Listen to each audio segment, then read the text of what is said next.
ఓం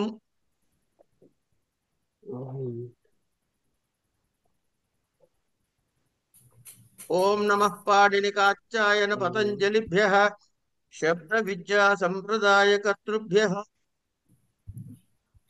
పరమ ఋషిభ్యః నమో మహద్భ్యో మునిభ్యో గురుభ్యః సర్వేనాక్షర సమామ్నాయమధిగమ్య మహేశ్వరాత్ కృత్స్నం వ్యాకరణం ప్రోక్తం తస్మై పాణినయే నమః येन धौता गिरः पुंसां विमलैः शब्दवारिभिः तमश्चाज्ञानजं भिन्नं तस्मै पाणिनये नमः वाक्यकारं वररुचिं भाष्यकारं पतञ्जलिं पाणिनिं सूत्रकारं च प्रणतोऽस्मि मुनित्रयं नमस्कृत्य तदुक्तिः परिभाव्य च वैयाकरणसिद्धान्तकौमुदीयं विरच्यते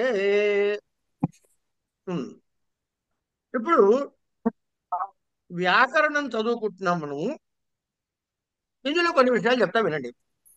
ఇది ఎక్కడైనా అంతే. ఏ వ్యాకరణంలో మీరు ఏ ప్రకరణం చదివినా, సిద్ధాంత కవులో చదువుతున్నాం కాబట్టి ప్రకరణము అన్నాం. అదే అష్టాధ్యాయంలో చదువుతుంటే ఏ అధ్యాయం చదివినా అనాలి. ఓకే,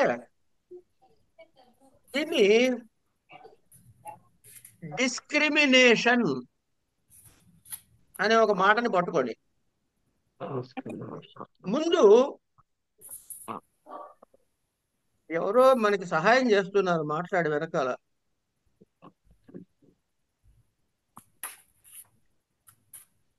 ముందు ఒక జనరల్ స్టేట్మెంట్ చెప్పాడు, అది అన్నిటికీ అప్లై అవుతుంది అని చెబుతాడు. దాని వెంటనే కింద దీనికి తప్ప అంటాడు. సో ఇప్పుడు మీరు ఏం గుర్తుపెట్టుకోవాలి? జనరల్ స్టేట్మెంట్ వచ్చేసింది, దేనికి తప్ప అని గుర్తుపెట్టుకుంటే సరిపోతుంది. ఓకే, దేనికి తప్ప, ఇది జనరల్ కండెన్స్డ్. ఇప్పుడు ఒక మెయిన్ సూత్రం చెప్పిన తర్వాత ఈ డిస్క్రిమినేషన్స్ 5-6 వెరైటీస్ ఉండొచ్చు. ఈ 5-6 వెరైటీస్ ఒకదాని కింద ఒకటి ఒకదాని కింద ఒకటి ఇస్తాడు. సో స్ట్రక్చర్ చాలా సిస్టమేటిక్ గా ఉంటుంది. ఇది ఒకటి. తర్వాత ఇప్పుడు నేను చెప్పేది ఏమిటి? డిస్క్రిమినేషన్ అంటే ఏమిటి? ఇది ఇలా ఉంటుంది, దీనిలో ఇలా ఉన్నట్టయితే వేరే వస్తుంది అని చెబుతాడు. ఇది డిస్క్రిమినేషన్. ఇంకోటి ఏమిటి? అపవాదు. అంటే ఇలా రావలసి ఉంది కానీ ఇది రాకూడదు. ఉదాహరణకి ఏదో గుణం రావాలి అనుకోండి, ఇక్కడ గుణం రావడానికి వీల్లేదు, వృద్ధి వస్తుంది అంటాడు. దీన్ని అపవాద సూత్రాలు అంటారు. ఈ సూత్రాన్ని ఈ ఫార్మెట్ లో మనం మైండ్ లో రిజిస్టర్ చేసుకుని మ్యాప్ చేసుకుంటే మనకి సగం ప్రాబ్లం తీరిపోతుంది. అర్థమైందండి? కనుక ఆ సూత్ర హృదయాన్ని పట్టుకోవాలి మనం, అంతే, ఇంకేం లేదు. ఆ సూత్ర హృదయం పట్టుకోవడం కొంతమందికి వెంటనే వస్తుంది, కొంతమందికి వారం తర్వాత వస్తుంది, కానీ వచ్చి తీరుతుంది. రాకపోవడానికి వస్తే లేదు, ఎందుకంటే అలా వచ్చేలా రాశాడు పాణిని మహర్షి. కనుక మీరు బాగా ఊరంతా వెతికి వీడు ఎందుకు పనికిరాని దద్దమ్మ అని ఒకటి ఐడెంటిఫై చేస్తే వాడికి మహా అయితే 1 నెల రోజులు పట్టచ్చు. కనుక సూత్రాలు రాకపోవడానికి క్వశ్చనే లేదు. హృదయాన్ని పట్టుకోండి. తర్వాత వృత్తితో సహా చదువుతుంటే మీకు 2 లాభాలు ఉన్నాయి. ఒకటి, రికార్డ్ చేసి రికార్డ్ చేస్తున్నాగా, అవుతుందండి. రైట్. ఒకటి, సూత్రం ఏమి చెబుతోంది అని తెలుస్తుంది. ఎందుకు?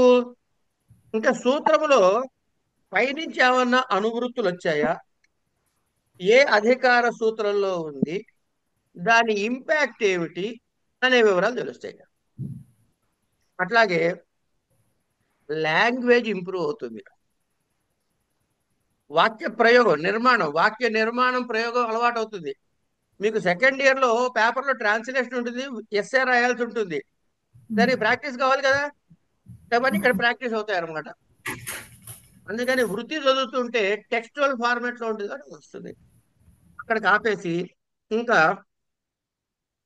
గ్రంథంలోకి ప్రవేశిస్తే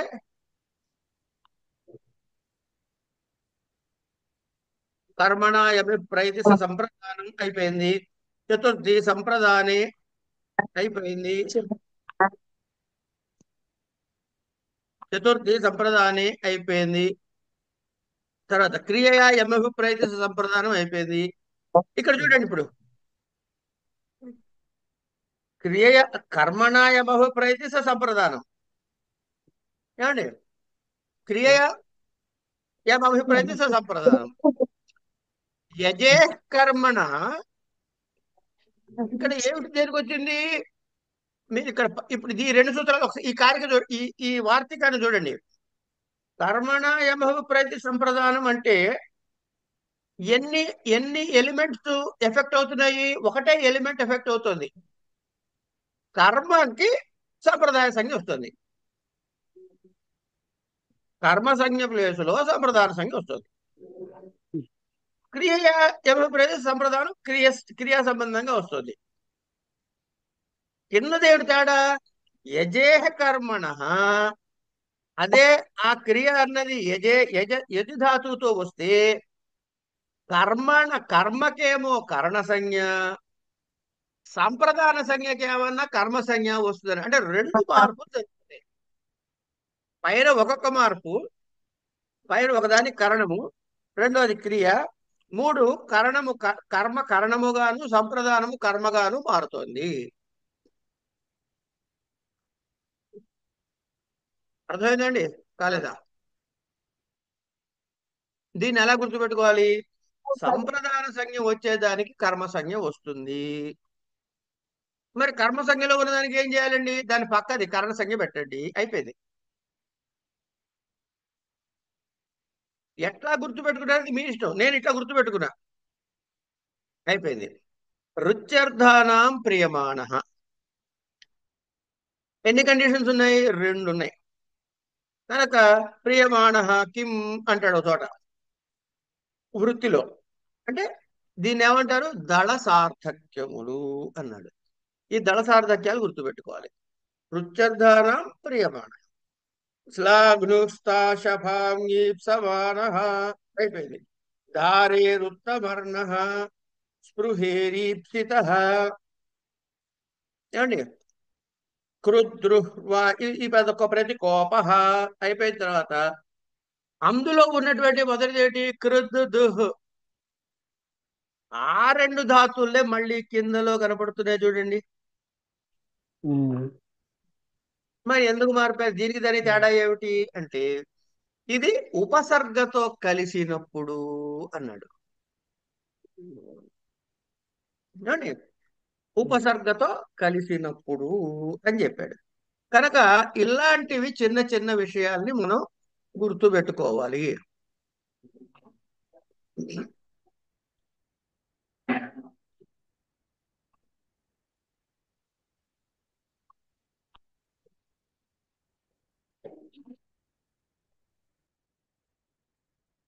కురుద్ ద్రుహోరుపసృష్టయో కర్మ సోపసర్గయోర్ అనయోర్యోగే యం ప్రతికోప తత్ కారకం కర్మ సంజ్ఞం స్యాత్. క్రూరం అభికృధ్యతి అభిదృహ్యతి అని చెప్పాడు వృత్తి. అంటే క్రుద్దు ద్రుహు అనేటటువంటి వాటికి ఉపసర్గలతో కూడినప్పుడు ప్రయోగిస్తే ఎవరి మీదైతే కోపం చూపిస్తున్నారో, క్రుద్ధ అంటే కోపమే కదండి, ఎవరి మీదైతే కోపం చూపిస్తున్నారో వారికి కర్మ సంజ్ఞ వస్తుంది అంటున్నాడు. మరి అది కర్మ సంజ్ఞ వచ్చేదైతే చతుర్థి విభక్తులు ఏదో చెప్పారండి. అంటే ఎవరికి ఇస్తుంటే వాడి ససంప్రదానం అన్నాం కదా, సంప్రదానం చెప్పేస్తారేమో అని కర్మ సంజ్ఞ అని చెప్పారు. అట్లాగే అంటే ఏమైంది? దీని ముందు సూత్రం ఏంటండి? క్రుద్ధు దృహు ఉన్నప్పుడు సంప్రదాన సంఖ్య వస్తుందని. ఆ, సంప్రదాన సంఖ్య దాని సూత్ర సంఖ్య ఎంత? 1437 వెంటనే ఇది. అంటేనే ఇది వచ్చింది. అంటే మామూలుగా 1437 సూత్రం ప్రకారం సంప్రదాన సంజ్ఞ ప్రాప్తిస్తూ ఉండగా ఉపసర్గ వస్తే ఇది ఎక్సెప్షన్. ఉపసర్గ వస్తే రాదు అని అపవాద సూత్రము అంటారు దీన్ని. ఇప్పుడు అర్థమైంది, అపవాద సూత్రం క్లారిఫికేషన్ వచ్చిందా? అంతే. అలా అని అందులో చెప్పిన వరుసలో చెప్పినటువంటి క్రుద్ధు ద్రుహు తర్వాత ఇవన్నీ వరుసగా చెప్పాడు కదా, క్రుద్ధు ద్రుహు ఈర్ష్య అసూయ, ఈ నాలుగు ఇక్కడ లేవు, కేవలం రెండే ఉన్నాయి ఇక్కడ. అంటే మళ్ళీ ఈర్ష్య అసూయలు వదిలేశాడు. అది తర్వాత రాధీక్ష్యోర్యస్య విప్రశ్నః ఏతయోః కారకం సంప్రదానం స్యాత్ యదీయో వివిధః ప్రశ్న క్రియతే కృష్ణాయ రాజ్యతి కృష్ణాయ ఈక్షతే. ఇక్కడ ఏమనిస్తాడు? కృష్ణాయ రాజ్యతి ఈక్షతే వా అంటాడు. మనం రెండుగా చదువుకుంటున్నాం. ఇది మీకు బాగానే అర్థమై ఉంటుంది ఈ పాటికి. పృష్టో గర్గః శుభాశుభం పర్యాలోచయతీత్యర్థః. మన కృష్ణారావు గారు ఓ అల్లరి చేస్తున్నాడు, సామాన్యుడు కాదుగా. అన్ని ఆయనకే తగులుకుంటాయి. పోతన వస్తుంది, తృణాసురుడు వస్తాడు, ఇంకోడెవడో వస్తాడు, ధేనుకాసురుడు వస్తాడు. ఎవడు పడితే వాడు వచ్చి చంపడానికి ప్రయత్నమే. కానీ మీరు ఈ చిత్రాన్ని గమనించారండి? మనం అందరం తెగ జాలి పడిపోతాం రాముడి మీద. పాపం అండి, రాముడు ఎన్ని కష్టాలు పడ్డాడు. కృష్ణుడా పరమ భోగ పురుషుడు అనుకుంటాం, కానీ అసలు రివర్స్ అది. పుడితే ఎప్పుడు చచ్చిపోతాడో తెలియని స్టేజ్ లో పుట్టాడు. ఎప్పుడు పుడతావరా నేను చంపుతాను కూర్చున్నాడు అక్కడ. అది మృత్యుముఖంలో పుట్టాడు. ఇక పుట్టిన వాడిని తప్పిద్దామంటే వాడు వెనకాలే పోతన, ధేనుకాసురుడు, వాడు వీడు లిస్టు. ఎక్కడ సుఖపడ్డాడు పాపం. వీళ్ళని తప్పుకోవడానికి సరిపోయింది ఆయన టైం అంతా. రాముడు ఆయన 10,000 సంవత్సరాలు రాజ్యం చేశాడు అరణ్యాల నుంచి వెనక్కి వచ్చాక. అందులో 14 సంవత్సరాలు ఏ మూలకి? సీత లేకుండా ఉన్నాడు కదా, ఆ? సీతమ్మ లేకుండా ఉన్నాడు కదా, ఆయనకు అదే ఒక్క ఏడాది పనిష్మెంట్. అది కూడా.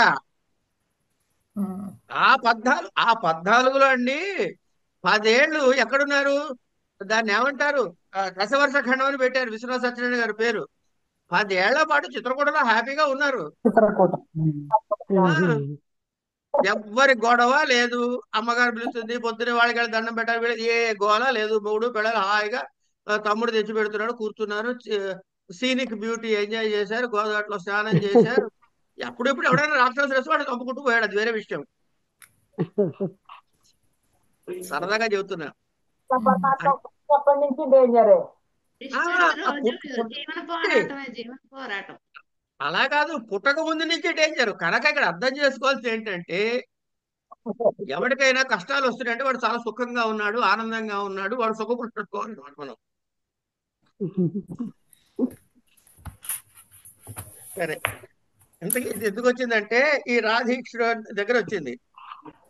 ఏ కారకము యొక్క వివిధ ప్రశ్నలు చేయబడును, అలాంటి రాధ్ ఈక్ష ధాతువుల యొక్క కారకానికి సంప్రదాన సంజ్ఞ వస్తుంది అన్నాడు. కృష్ణాయ రాధ్యతి ఈక్షతేవా. ఇక్కడ ఏమైంది? ఈ వీళ్ళున్నారే నంద యశోదలు, వాళ్ళు గర్గుణ్ణి పిలిచి అడిగారట, ఏంటండి మాకు ఇష్టయ్యే పరిస్థితి, ఇట్లా వాడికి అదొచ్చింది ఇది వచ్చింది, వాడు బతుకుతాడా, బట్టగడతాడా, ఎట్లా ఉంటాడు, వాడి జీవితం ఏమిటి, కొంచెం ఒకసారి జాతకం చూడండి అని అంటే, గర్గుల వారిని 100 ప్రశ్నలు వేస్తుంటే ఆయన ఆలోచిస్తున్నాడు. ఆయన దాన్ని దర్శిస్తున్నాడు. ఏం చేయాలి, వీడికి ఏం చేస్తే బాగుంటుంది చెప్పమా అని ఆలోచిస్తున్నాడు. ఎవరి గురించి ఆలోచిస్తున్నాడు? అడిగినటువంటి నందగోపుడు గురించో లేకపోతే యశోద గురించోనా, అడగబడిన కృష్ణుడి గురించా? అందుకని కృష్ణుడికి సంప్రదాన సంజ్ఞ వస్తుంది. కృష్ణాయ రాధ్యతి కృష్ణాయ ఈక్షతే. ఎవరు? గర్గ. అదే పైన రాశాడు, మనకి వృత్తిలో ఉంటుంది. ఎవరు మీకు ఇవన్నీ ఎవరు చెప్పారు నీ కథలంటే? నాకేం రాత్రి కల్లో కృష్ణుడు చెప్పలే, సిద్ధాంత కౌముదిలోనే ఉంది వృత్తిలో. ఏతయోః కారకం సంప్రదాన సంజ్ఞ. ఏది యో వివిధ ప్రశ్న క్రియతే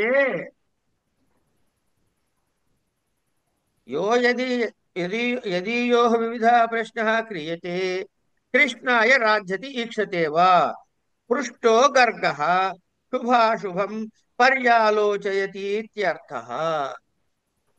అడగబడినటువంటి గర్గుడు పర్యాలోచయతి బాగా ఆలోచిస్తున్నాడు ఏమిటై ఉంటుంది అని అని మనకి వృత్తిలోనే చెప్పారు. ప్రత్యాంభ్యాం శ్రువః పూర్వస్య కర్త. ఇదోటి చూడండి. ప్రత్యాంగ్భ్యాం రెండు పదాలు ఉన్నాయి. ప్రతి ఆంగ్ ఇవి రెండు ఏమిటండి? ఉపసర్గలు. వీటిని ఏమందాం? ఉపసర్గలు అందామా ఏమందామండి? ఉపసర్గలు. ఉపసర్గ గతికి. ఏమండి? నిపాత ఉపసర్గ గతి మూడు. మూడు. ఎవరు చెప్పారు ఈ మాట? ప్రొఫెసర్ గారు. ఎవరు? శారద గారు. శారద గారు. ఇక్కడ ఒక విషయం చెబుతా, గుర్తు పెట్టుకోండి. సిద్ధాంత కౌముదిలో ఉన్నటువంటి డిఫికల్టీ ఏమిటంటే ఈ అధికార సూత్రాలు వరుసగా రావు. ఇందులో వచ్చినట్టు ఇష్టాధ్యాయులు వచ్చినట్టు కనుక ఇవి ఏ అధికారంలో ఉన్నాయి అన్నది మనం పుస్తకం చూసి నేర్చుకోవాల్సిందే. ఇవన్నీ కూడా ఆ కడారాత్ ఏకా సంజ్ఞ అనే ఒక సూత్రం ఉంది. ఆ కడారాత్ ఏకా సంజ్ఞ అంటే ఈ అధికారం మొదలైన దగ్గర నుంచి కడార అనేటి ఒక సూత్రంలో కడార అనే శబ్దం వస్తుంది. అక్కడి వరకు వచ్చే సంజ్ఞలన్నీ కూడా ఒకటే సంజ్ఞని కలిగి ఉంటాయి. అంటే మొట్టమొదటి ఏం సంజ్ఞ చెప్పాడు మనకి ఇందులో? చూడండి, నిపాత అన్నాడు. కనుక వీటికి ఏ సంజ్ఞ వచ్చిందండి? నిపాత. ఈ ఇన్నిట్లోనూ ప్రాదయ వీటికి ఏం చెప్పాడు? వీటికి కూడా నిపాత సంజ్ఞ చెప్పాడు. ఈ ప్రాదులకు ఏం చెప్పాడు? ఉపసర్గ క్రియాయోగే అన్నాడు. అంటే క్రియాయోగంలో లేకపోతే ప్రాదులు ఏం సంఖ్యలో ఉంటాయి? నిపాత సంఖ్యలో ఉంటాయి. కనుక ప్రాదుల్లో ఉన్న 22 ధాతువుతో కలిస్తే క్రియాయోగంలో మాత్రమే ఉపసర్గ అవుతుంది, కలవకపోతే నిపాతే అవుతుంది. ఒకటి కలిసిందయ్యా, ఉపసర్గ అయింది. గతిశ్చ అన్నాడు. ఈ చకారం ఎందుకు పెట్టాడు అది ప్రశ్న. ఎందుకు పెట్టాడంటే ఏ అధికారంలో ఉందని చెప్పాను?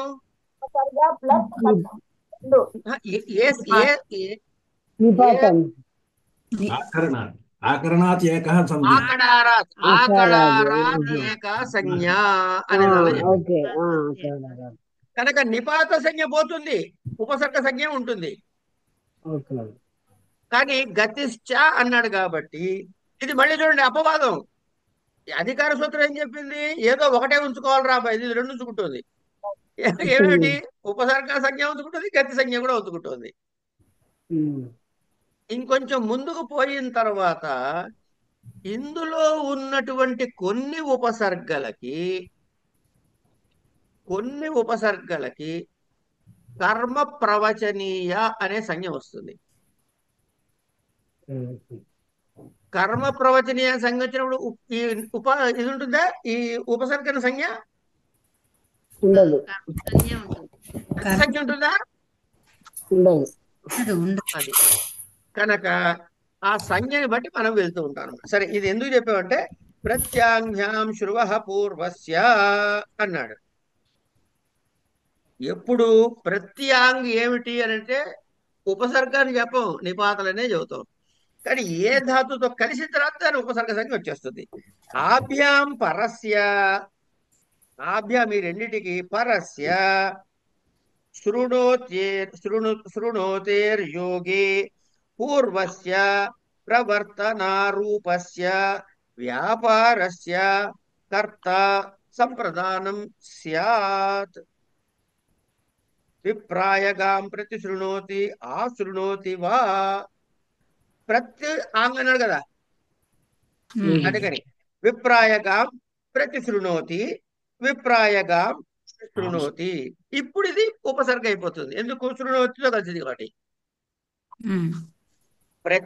ప్రతి ఆంగ్ అనే ఈ రెండు శృణు అనేటటువంటి ధాతువుతో యోగములో ఉన్నప్పుడు పూర్వస్య ప్రవర్తన రూపస్య వ్యాపారస్య కర్త సంప్రదాన సంజ్ఞం స్యాత్. విప్రేణ మహ్యం దేహీతి ప్రవర్తితః విప్రేణ మహ్యం దేహీతి ప్రవర్తితః ప్రతిజానీతి ఇత్యర్థః. అంటే ఏమిటి సున్నోతి అంటే ఏంటి గురువు గారు? అమ్మా? వినడం సున్నోతి అంటే ఇవ్వడమా? పడ్డం వినడం కదా. వస్తున్నా అన్ని చెప్తా. వినడం. వినడమా? Okay okay.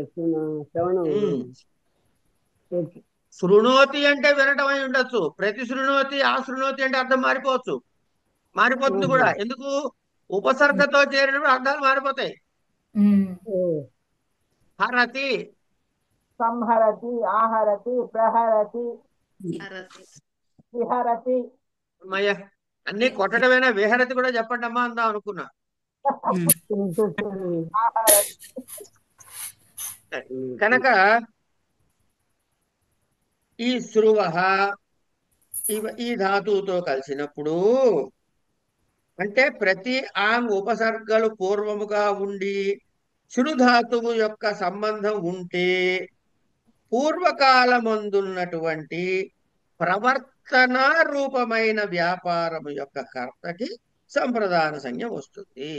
విప్రాయగా ఆశృణోతి అంటే నాకు గోవునియ్యవయ్యా అని విప్రుడి చేత ప్రేరేపించబడి దేవదత్తుడు అట్లాగే ఇస్తాపో అని ఒప్పుకున్నట్ట.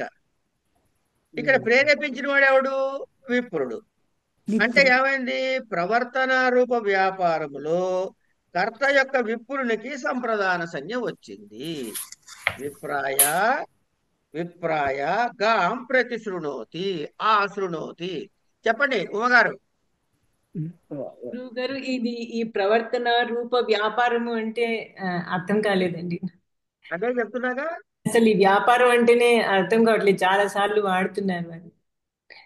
ఓకే, వ్యాపారాన్ని తేల్చేద్దాం ముందు. మీరు పచ్చతి ఏమండి? అలాగే. ఉమా ఓదనం పచతి అంటా నేను. ఆ. అంటే ఉమగారు అన్నము వండుతున్నారు. ఆహా. మీరేమేం చేస్తున్నారు చెప్పండి? అన్నం వండటం అంటే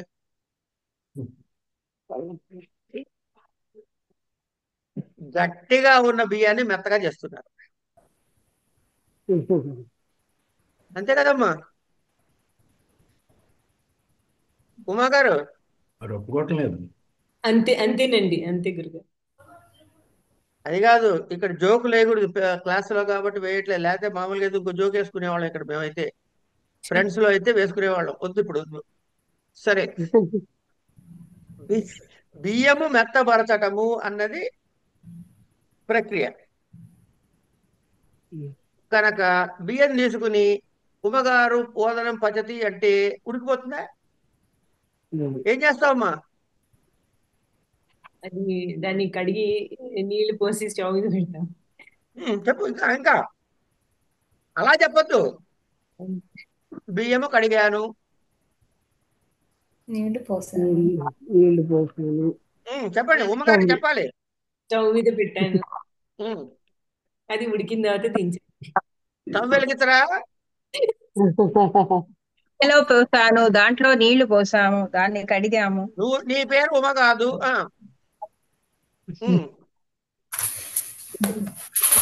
దించాము, ఉడికిన తర్వాత దించాము. దింపారు. ఈ లోపల ఒకసారి చూశారు, ఇక్కడ నొక్కి చూశారు, పూర్తయింది ఉండటం. అవును. అంటే పచతి అనే ఒక మాటతో ఇన్ని కార్యక్రమాలు వరుసగా జరిగితే చివరన ఫలముగా అన్నము ఉడికినది కనుక పచతి అన్నారు. అవునా ఆహా. కల్ప అవునండి, అవునా కదా? అంతేనండి. కనుక విక్లితి అనుకూలమైనటువంటి అంటే ఆ బియ్యము వ్యక్తపడటానికి కావలసినటువంటి చేసే అన్ని కార్యక్రమాలు సిరీస్ ఆఫ్ యాక్టివిటీస్ ఉన్నాయే, ప్రవర్తన. అవునండి. దీన్ని వ్యాపారం అంటాం. ఓహో. ఊరు మరి వెళ్తున్నాము, ఆ, ఊరు వెళ్తున్నాం ఏం చెప్తారు? పక్క ఊరు సర్దుకోవడం వెళ్తున్నాము, ఎట్లా వెళ్తున్నారంటే ఏం చెప్తారమ్మా? నడుచుకుంటూ వెళ్తామంటారు. నడవటం అంటే ఏమిటి? ఉన్న చోటు నుంచి ఒక కాలు తీసి కొత్త ప్రదేశములో పెట్టి మళ్ళీ అక్కడి నుంచి తీసి మళ్ళీ ఇంకో చోట పెట్టి పూర్వ స్థానమును వదిలి ఉత్తర స్థానాన్ని చేరుకుంటూ ఉత్తర స్థానాన్ని వదిలి మళ్ళీ ఉత్తర స్థానాన్ని, ఇదేగా ఇట్లాగే నడుస్తాం. ఇది అంతేనండి. యాక్టివిటీ అంతా. అప్పుడు కానీ గ్రామం రాదు. ఓకే. దీన్ని వ్యాపారము అంటారు. ఇప్పుడు ఈ సెంటెన్స్ లో వ్యాపారం ఏదవుతుందండి? ఏ సెంటెన్స్ లో? ఇది అంటే సా ఓదనం పచతి అన్నాం అనుకోండి, ఆ, దాంట్లో వ్యాపారం ఏదవుతుంది?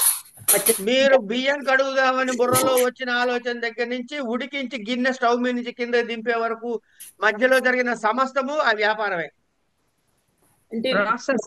వ్యాపారస్య అని అంటే ఆ పని ప్రక్రియ ఆ అన్న. ప్రాసెస్ యొక్క ప్రాసెస్. ప్రాసెస్. ఓకే. ప్రాసెస్ యొక్క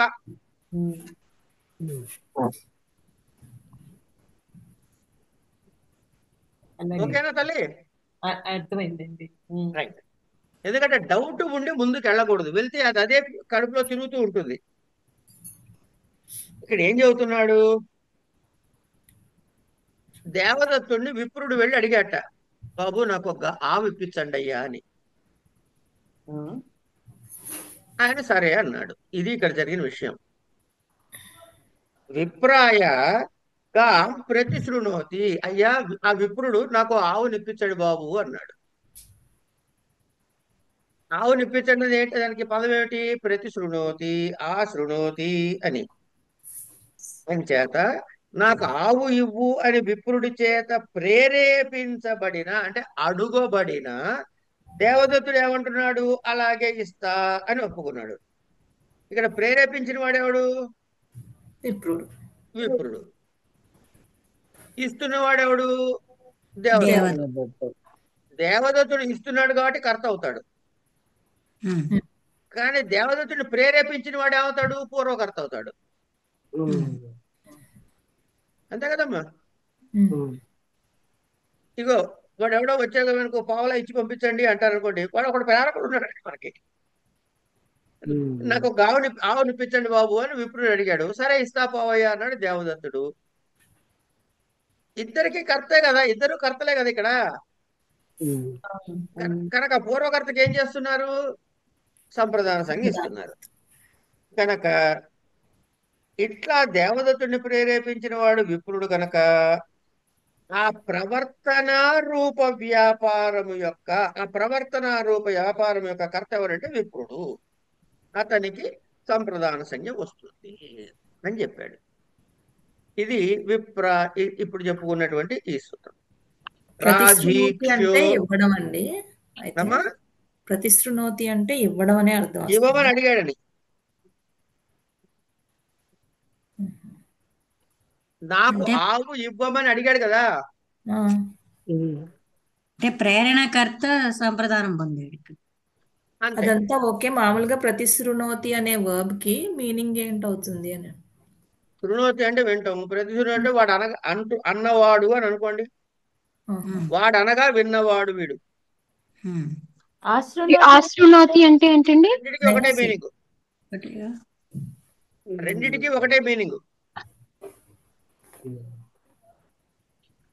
తర్వాత అనుప్రతిగృణశ్చ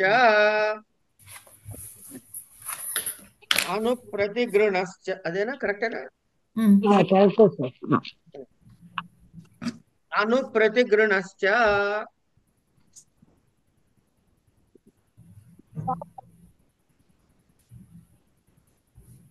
సార్ ఒక్క డౌట్ చెప్పినట్లు ఆ వివిధ ప్రశ్న క్రియతే అప్లై అవుతుందా ఈ సెంటెన్స్ కు? అర్థం కాలే. ఇంతకుముందు అడిగినట్లు వివిధ ప్రశ్న క్రియతే ఈ రూల్ కి అప్లై అవుతుందా? లేదు. ఓకే. ఇక్కడ 100 ప్రశ్నలు ఎక్కడ ఉన్నాయి? ఒకటే ప్రశ్న, ఆ వివరణ అన్నాడు, అయిపోయింది. ఓకే. ఇక్కడ ప్రతి శృణోతి అశృణోతి రెండు ఉన్నాయి కదా, రెండు సేమ్ రెండు మీనింగ్. ఒకటే మీనింగ్. ఓకే, అందుకని అప్లై కాదు. ఏమండి? అను ప్రతి గృణ, అను ప్రతి గృణశ్చ, చ అన్నాడు. అంటే ఏమవుతుంది? ఈ చకారం వాడటం ద్వారా ఈ ధాతువులకి కూడా అను గృ ప్రతి, ఏమండి, ఈ మూడిటికి కూడా పూర్వస్య కర్త, పూర్వస్య కర్త అనేటటువంటి, అంటే సంప్రదానము, పూర్వస్య కర్త, ఇవన్నీ కూడాను వస్తాయి, అనువృత్తిగా వస్తాయి. కనుక అను ప్రతి గృణ అనేటటువంటి వీటికి సంప్రదాన సంజ్ఞ వస్తుంది అని చెప్పాడు. ఎట్లా?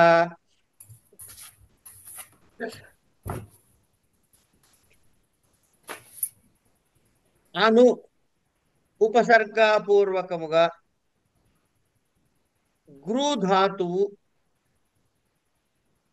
గృధాతు ప్రయోగము, అలాగే ప్రతి అనే ఉపసర్గతో కలిసి గృ అనే ధాతువు, అను ప్రతి గృణశ్చ, అను అనే అనే ఉపసర్గ, ప్రతి అనే ఉపసర్గ కలిసి గృ అనే ధాతువుకి, ఇంతకుముందు ఏ ధాతువుకి? శృ ధాతువుకి. ఇది గృ అనే ధాతువుకి వస్తే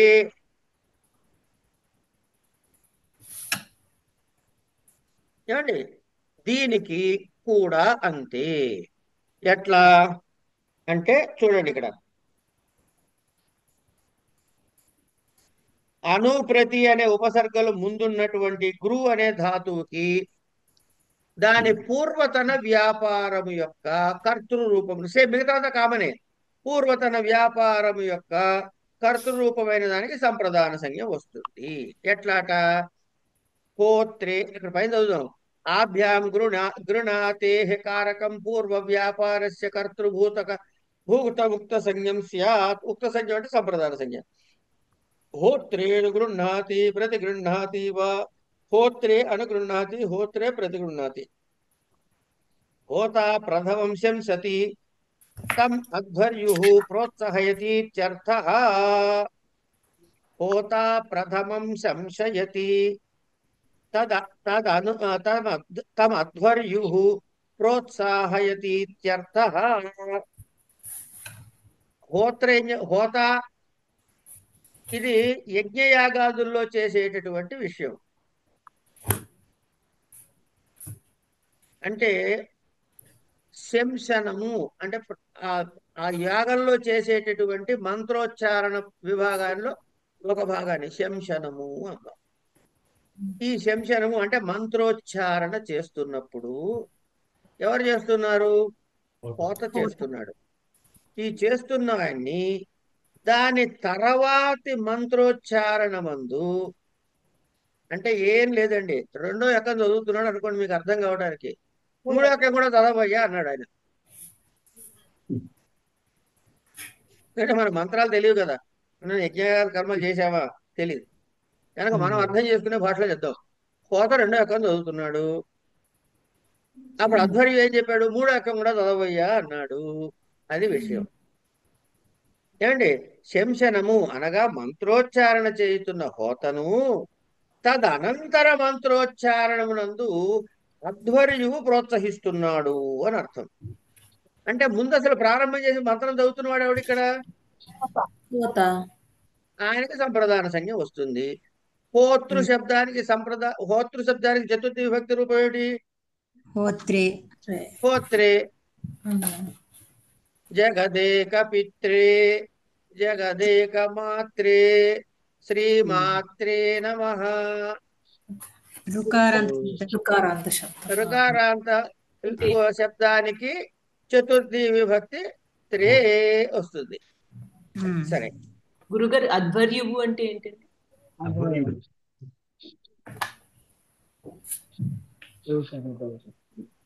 ఒక యజ్ఞం చేస్తుంటాం కదమ్మా, మనం చెయ్యం, చేసిన వాళ్ళు ఉన్నారు కదా. ఈ యజ్ఞములో 4 వేదముల యొక్క మంత్రాలు నేర్చుకున్న పండితులు ఉండాలి. సామవేదమైన సామగానం చేస్తాడు, ఋగ్వేదమైన మంత్రాలు సూక్తాలు చదువుతాడు, సూక్తులు దేవతా స్థుతులు చేస్తాడు, యజుర్వేదమైన హవిస్సులు వేస్తాడు, ఆ చెప్పిన మంత్రాలకి యజ్ఞంలో అగ్నిగుండంలో వేస్తాడు.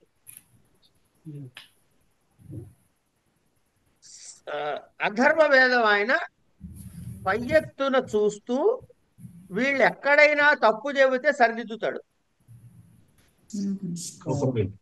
అంటే ఆయనకు అన్ని వేదాలు తెలిసి ఉండాలా? అన్నీ తెలిసి ఉండాలి. ఆయన చేస్తూ పైగా నమ్మినా నమ్మకపోయినా శాస్త్రంలో చెప్పిన విషయం ఏంటంటే, ఒక యజ్ఞం కానీ యాగం కానీ చేస్తున్నప్పుడు కొన్ని దోషాలు ఏమన్నా దాన్ని అడ్డుపడేందుకు కోసే ప్రక్రియలు కొంతమంది చేయొచ్చు. అలాంటి వాటిని తిప్పి కొట్టాల్సిన బాధ్యత ఈ ఈ బ్రహ్మగారి, అంటే ఎవరు, అధర్వణ వేదం అయింది. ఇట్లా ఒక యజ్ఞమునందు 4 వేదాలకి 4 ఉంటారు. అధ్వర్యు, వాళ్ళ పేర్లు అనమాట. అధ్వర్యు, హోత, ఉద్గాత, బ్రహ్మగారు, బ్రహ్మ, హోత, ఉద్గాత, అధ్వర్యు. ఇది ఎవరో 2 పేర్లు మర్చిపోడు కాసేపు. ఈ 4 ఉంటారు, ఉండండి. ఈ 4 అయిన తర్వాత చేసేవాడు యజమాని, యజమాన పత్ని. ఈ 4 వేదం చదివే 4కి ఒక్కొక్కడికి 3 చొప్పున సహాయకులు ఉంటారు. కనుక వాళ్ళు ఎంతమంది అయ్యారు? 4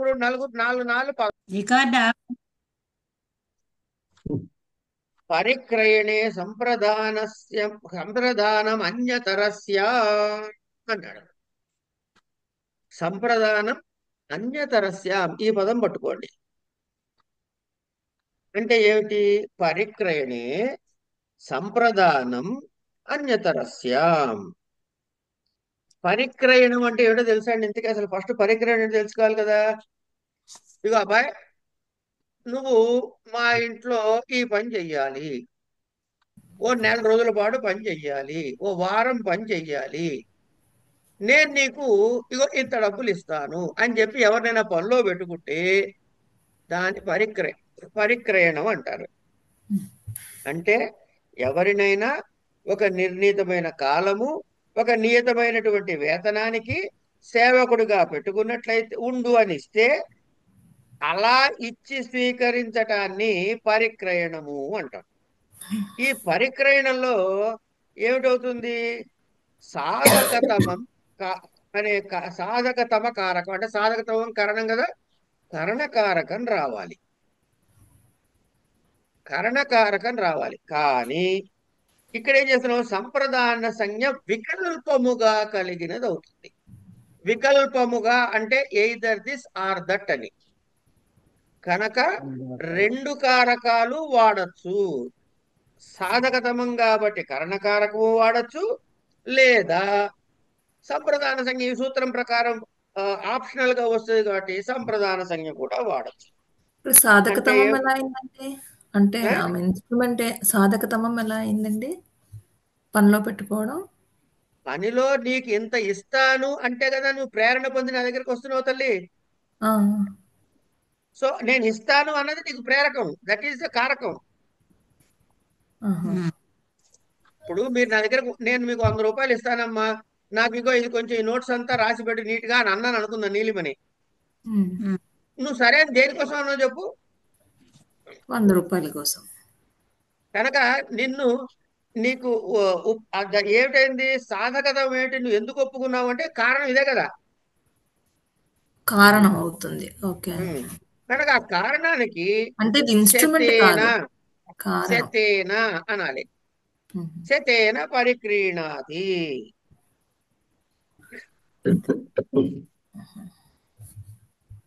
శతేన పరిక్రీతః లేదా శతాయ పరిక్రీతః అని కూడా అనొచ్చు. అండి అంటే 100 రూపాయలకి కొనబడిన వాడు అని అన్నమాట అర్థం. కనుక వికల్పముగా అన్యతరస్యాం అంటే వికల్పముగా వస్తుంది కాబట్టి అది గాని ఇది గాని వాడచ్చు. 2 సాధు ప్రయోగాలే. ఇప్పుడు ఇక్కడికి ఇది అయిపోయింది. తర్వాత ఏమైంది? ఈ పరిక్రయణే అన్యతరస్యాం అని అన్నాం కదా, దీనిలో ఇక వార్తికాలు ఇస్తున్నాడు చూడండి.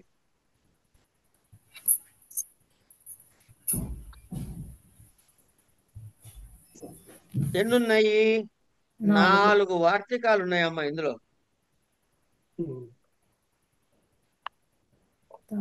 చతుర్థి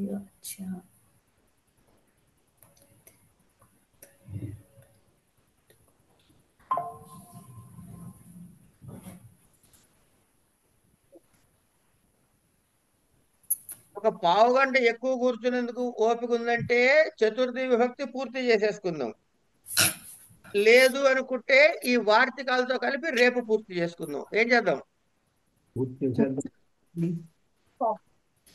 మగవాళ్ళు ఆడవాళ్ళు చెప్పాలి, ఎందుకంటే వాళ్ళకే పనులు ఉంటాయి పాపం. రేపు పూర్తి చేసుకున్నాము. ఒక్క టికెట్ అయినా రేపు అంటే రేపే. అలాగే మరి చెప్పాలి ధైర్యంగా. అంటే ఇంకా 5 ఉన్నాయి కదండి, 5, 6 ఉండండి, ఎన్నైనా ఉండండి. సార్